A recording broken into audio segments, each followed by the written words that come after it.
تحسب أن الدين بعيد عن حب وحياة تحسب أن الدين بعيد عن hello everyone, welcome to my another blog. Dipti's ওয়ার্ল্ডে সবাইকে welcome করছি।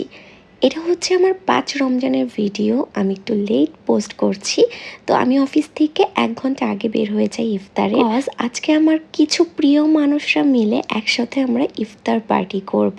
ছোটোখাটো একটা ইফতার পার্টি। আমরা একটা ছোট্ট রিসর্টে ইফতার পার্টিটা করছি। তো রিসর্টটা কিন্তু অনেক সুন্দর। আমি লেট এসেছি, সবাই আগে চলে এসেছিল। ওই যে ওই প্লেসটাতে ওরা বসে সব ডেকোরেশন করছে। আসার পর দেখি বিরাট একটা আয়োজন করেছে তারা, আমি যেটা ভাবিও নি। আর সারা দিন রোজা রেখে এই নীলাদ্রি মেয়েটা সব কাজ করেছে। এই যে তার গুণগান গাইছিলাম আমি ভিডিওতে, তাই সে একটু পার্ট নিল। সো আসার সাথে সাথে সে আমাকে কাজ ধরিয়ে দিয়েছে। আর আমাদের লক্ষ্মী মিথিলা সব কাজে হেল্প করছে। আর এই যে কাজর, সে দাঁড়িয়ে আছে, কোনো কাজ করছিল না, তারপরও ও সারাদিন নীলাদ্রির সাথে ছিল। সে নীলাদ্রির সাথে অনেক কাজ করেছে, কিন্তু তাকে অনেক বলে বলে করাতে হয়েছে।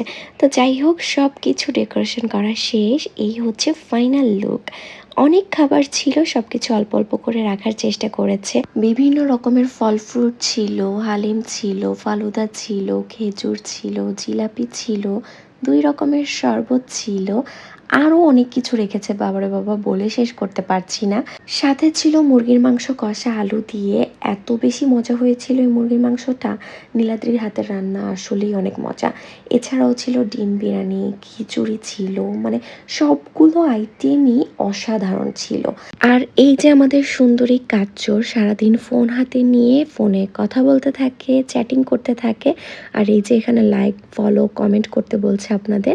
আর এই যে একসাথে অনেকগুলো ব্লগার থাকলে যা হয়, নীলাদ্রি হচ্ছে ছোটোখাটো একটি ব্লগার।